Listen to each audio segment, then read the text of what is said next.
Today we are going to work on building, using the slab technique, a vase. Now this is geared towards middle school, but older kids can do it.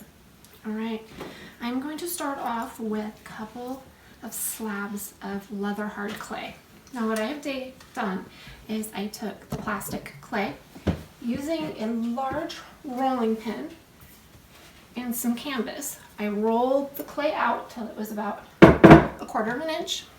When I do it, I sandwich the clay in between the canvas so it does not stick to the table and it does not stick to the rolling pin itself. After that, I let it dry until it became leather hard. Now, leather hard means that it holds its form, but it is still malleable. Okay, this one is on the softer side of leather hard. This one sat longer and it is quite a bit harder. Okay. Now to start off with, I'm going to do the base of the vase. Now I'm going to use just a plain jar. You can use a can, you can freehand it, but I'm wanting a circular one. You could do it in a square, it's up to you. I'm holding the jar just over it.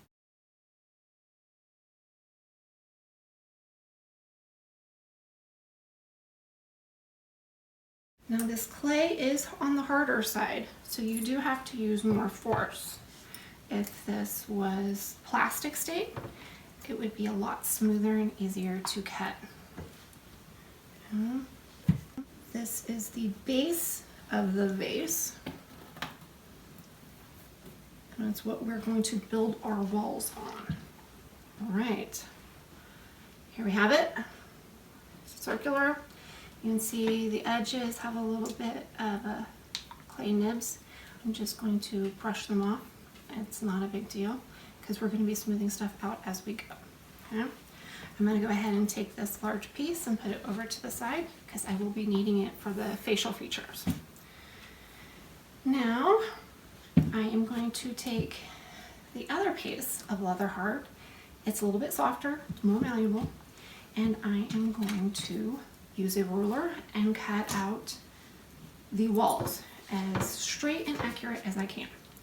So what I'm going to do is from here, just cut one line. And this is where you decide how tall you want your walls to be. The taller you want them, the wider you want your cut to be.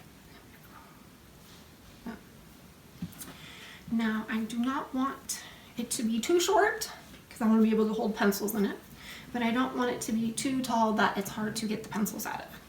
So using the ruler on each end, I'm going to measure approximately 5 inches. Now do not forget, clay has a shrink ratio of 10%, averaging.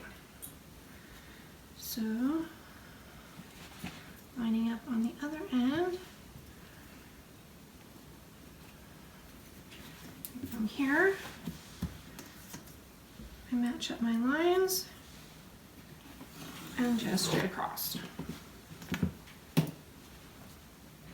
Now these will become the walls of our vase. I'm going to measure the circumference just quick and easily by simply overlapping the pieces.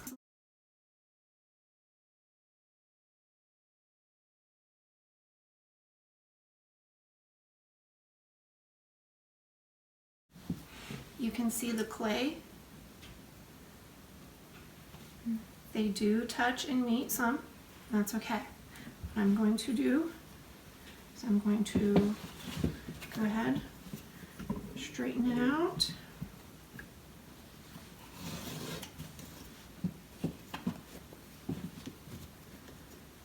And straighten it out again. And now what I personally like to do is soften the edges down because I am going to create a seam where I want them to overlap some. And on that seam where they're overlapping, I'm going to score and slip for strength. Now some people just go ahead and butt the ends up to end and score the joints that way, but sometimes you can have structural issues then.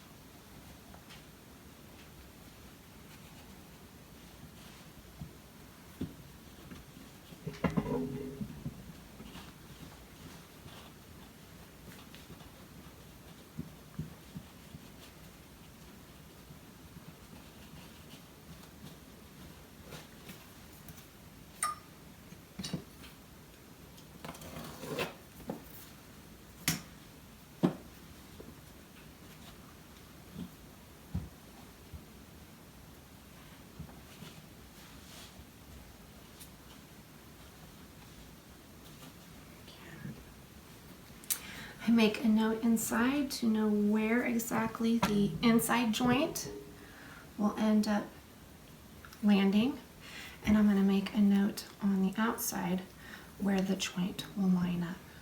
The reason I'm doing that is on this side I'm going to add my score hatches. Now remember, the reason we add these score lines is we're going to apply slip, and clay shrinks as it dries. By creating these little grooves in it, the wet slip will adhere to it when you press it firmly together, and as it dries they kind of cinch down and creates a nice strong bond that makes it a bit more difficult to separate. Okay, so now I have hatch lines on the outside and on the inside. I'm going to take my slip, which is just pretty much liquid clay, pretty easy to make. Add a little bit of dry clay from the project, water, mix it up till it's kind of a paste, and I'm applying it to both sides. Wherever two pieces of clay join, it is very important to score and slip properly. I can always tell when a student has not scored and slipped, because during the firing process or even the drying process, it will come off. Okay, I'm lining up the score marks and gently but firmly pressing them together.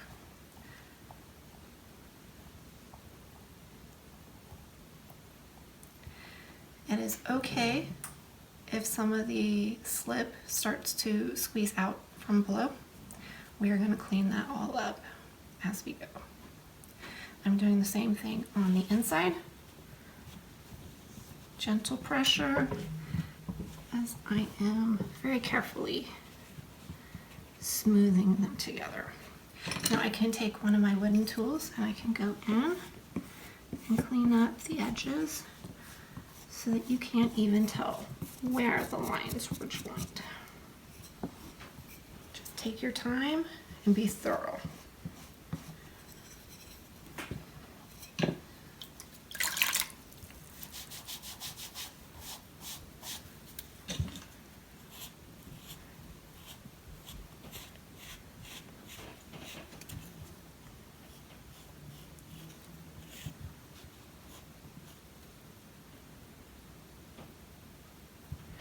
Those two ends I had flattened down some so their width was quite a bit thinner, so when they meet up there's not as much of a thickness discrepancy.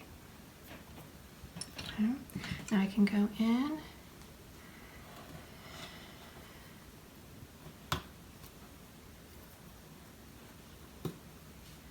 and trim as needed. Okay, so now we have the walls.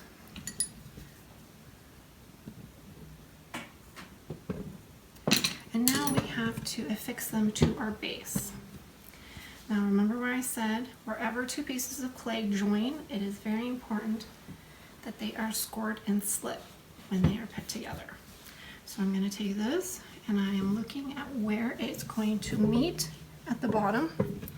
On the inside, I'm just going to take my needle tool and trace the interior wall.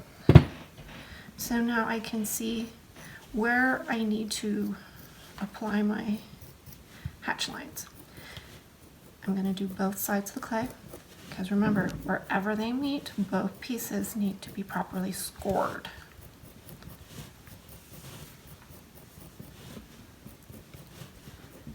Even if you take two pieces of plastic clay and put them together without scoring and slipping, they may look like they are going to stay, but more often than not, they will pull apart during the drying and firing process. Okay, so I have the base. Now I'm going to go in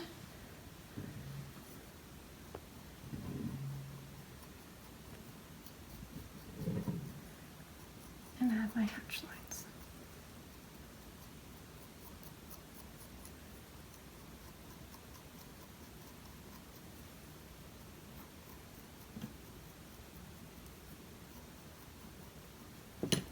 Taking a proper amount of slip.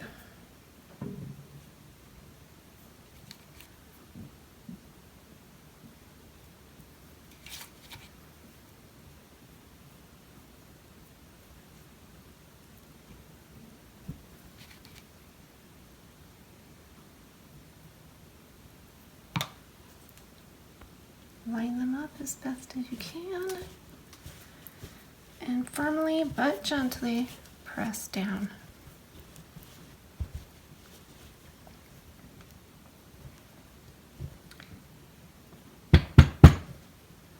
Okay, it is affixed, so now I'm just going to go in with a metal rib, clean it up some.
Alright, we have that smooth enough. It's fixed nice and tightly. It's not going to fall apart because it's weather hard. It is holding its shape nicely. Now's the fun part. We're going to give our vase some character. Now, just like all artwork, every piece should be a little bit different. I tell my students this all the time. When you go to a museum, every piece is different. Every artist is a little different. If you walked into the museum and you saw the same painting on the entire wall displays, it'd be really boring. You want everything to be a little bit different and a little bit unique. Okay, let's start with some eyes. All right.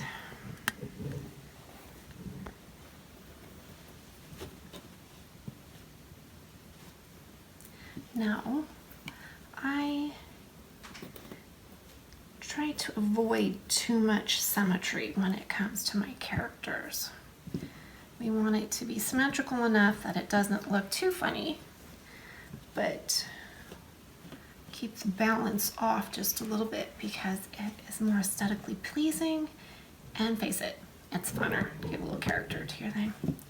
All right, I'm making circles in different sizes. I'm going to need to create these into eyeballs.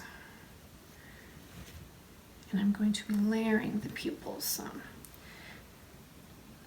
I take my circles and I just kind of clean up the edges some. It makes it a little bit easier to clean up the final product towards the end if you work on it a little bit throughout the entire process.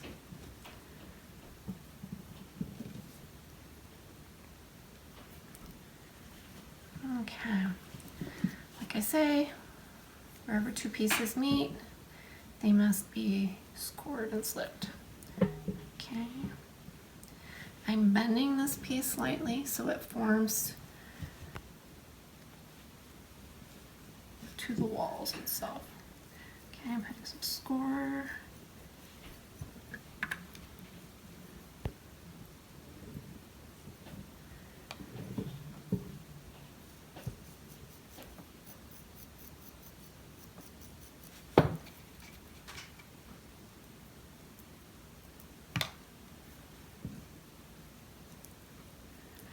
Press firmly but gently.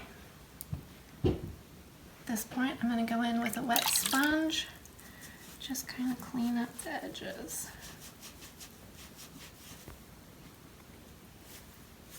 Also helps get rid of any slip that might be escaping off the side. Okay. I'm going to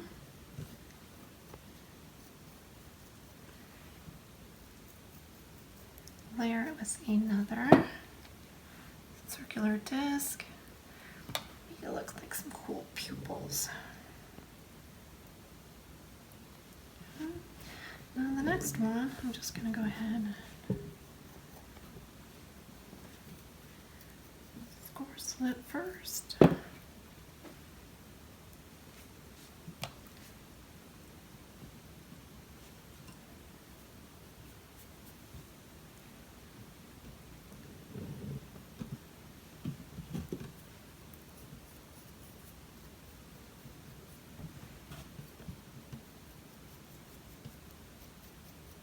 I tend to add the slip to the smaller piece versus the larger piece. That way you know how much slip to put on and you don't end up painting slip all over an area. Didn't really need it.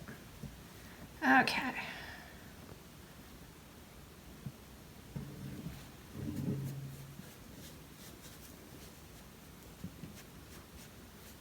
Okay, so now we got a couple eyes. Now we need to decide what other facial features we're going to add. Okay.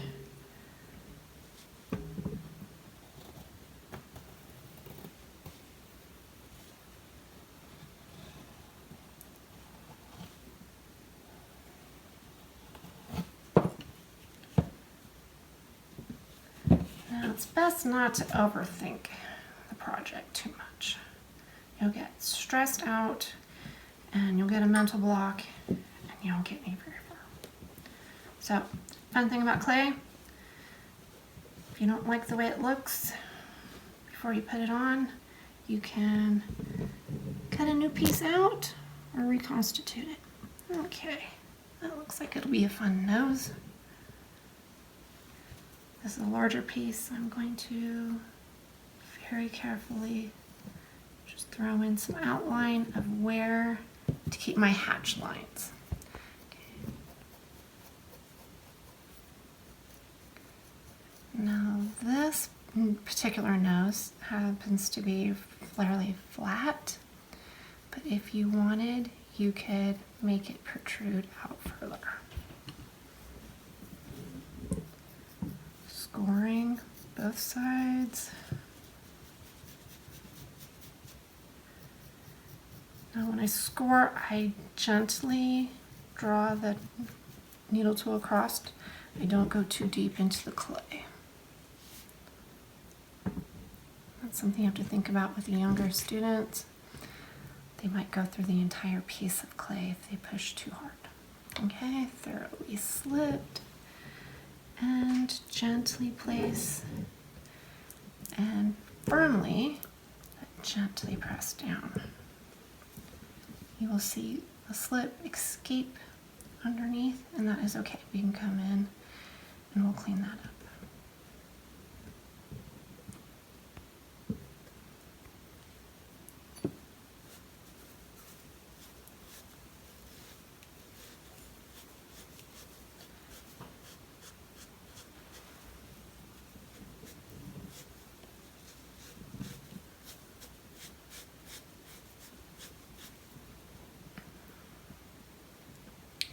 As you work on your project, make sure that all the edges have been gently smoothed out. Once the project is dry and goes through the kiln firing, any edge that has a sharp quality to it will actually become even sharper and has possibility of cutting people. Okay, so we have a nose and a couple of eyeballs. Now, how would we like to add maybe an ear or two?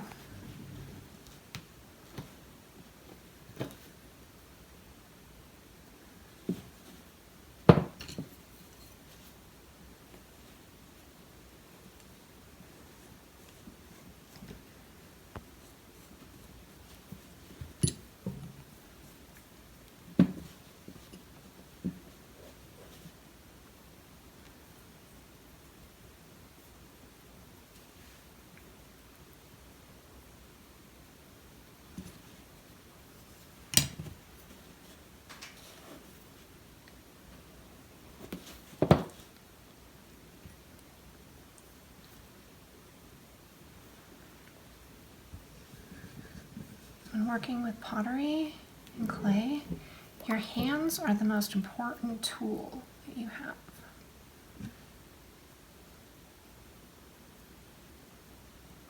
Okay, I'm going to take this ear and I'm just going to place it over here. Slight outline. That way I stay within it when I do my scoring and slipping.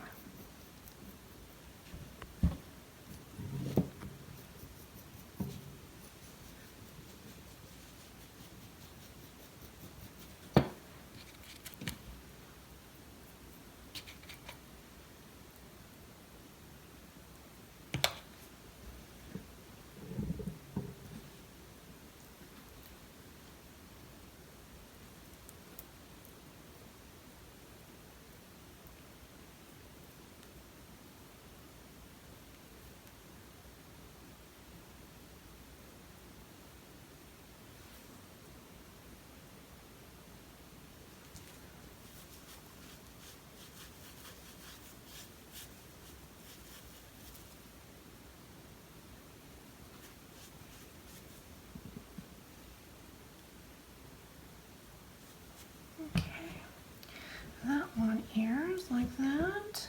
I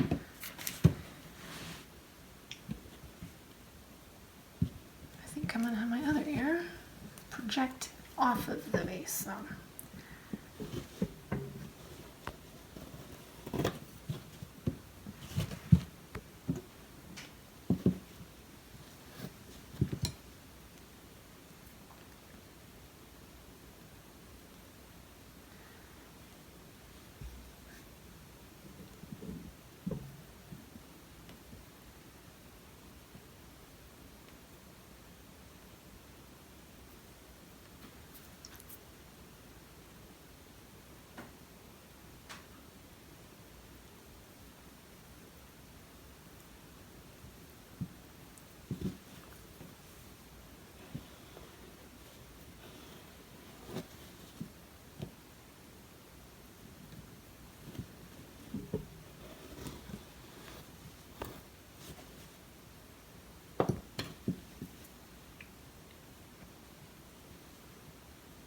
I'm going to do the majority of the carving while it's off of the vase because I have a lot more control once I put it on the vase.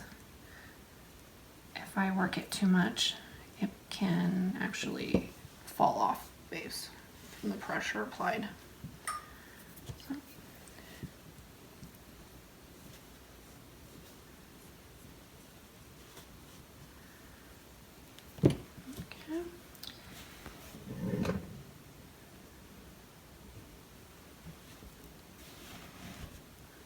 I'm going to attach it, make a notation of where I'm putting it.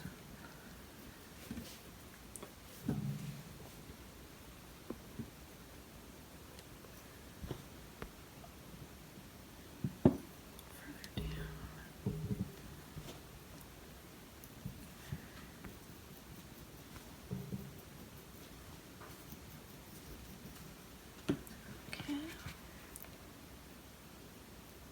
Slip.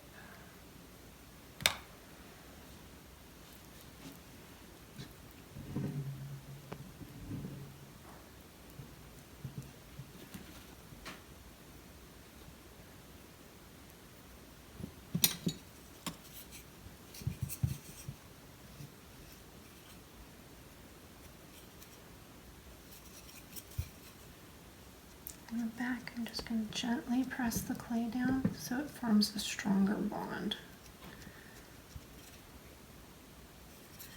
And then I can smooth it out. And do the front as well.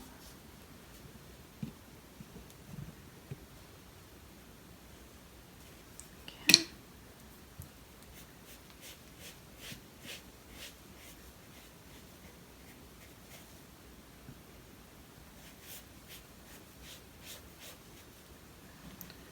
Okay.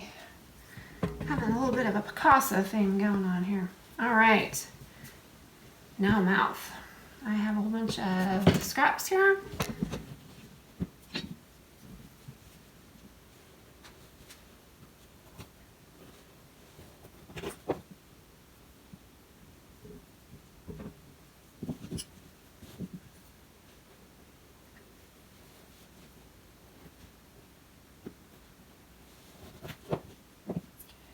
Clean out the edges.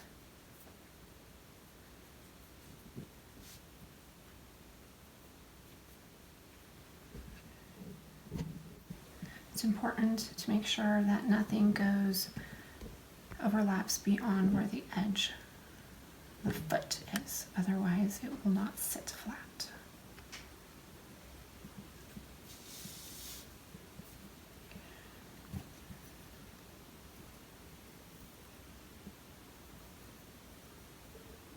It's also to be very careful. I have the ear sticking out now, so I have to make sure I do not accidentally thunk the poor vase down on it and break it off.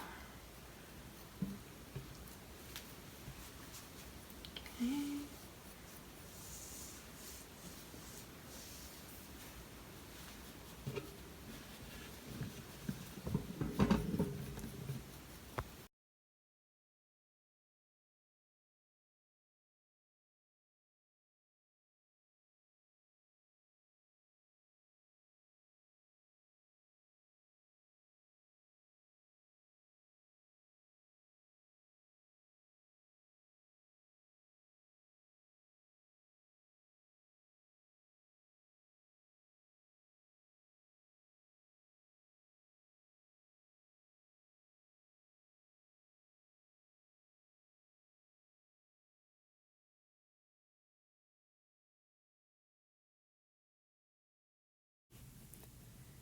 The paintbrush I'm using is an old paintbrush from a watercolor kit from the kids.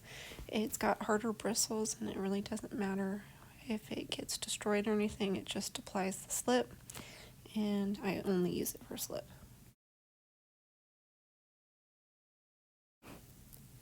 Here I'm using the needle tool and some of our other tools just to clean up around the edges where I place the various clay pieces. I'm using a sponge to smooth out areas and to remove any slip, clean up edges. It's just the final touches to make sure everything looks neat and clean.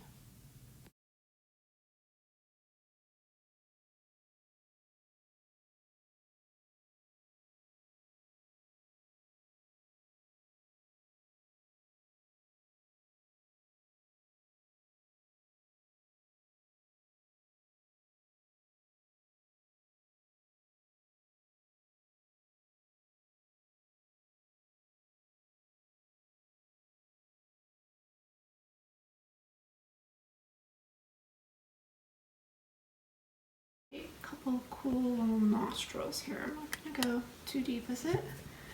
I'm just taking a little bit of clay away.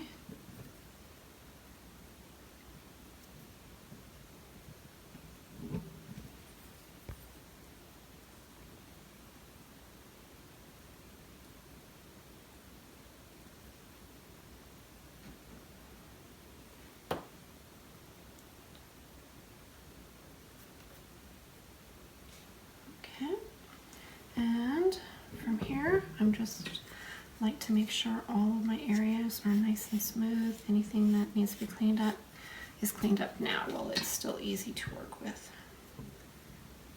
Our final project, after it's been bisque fired, will more than likely be glazed.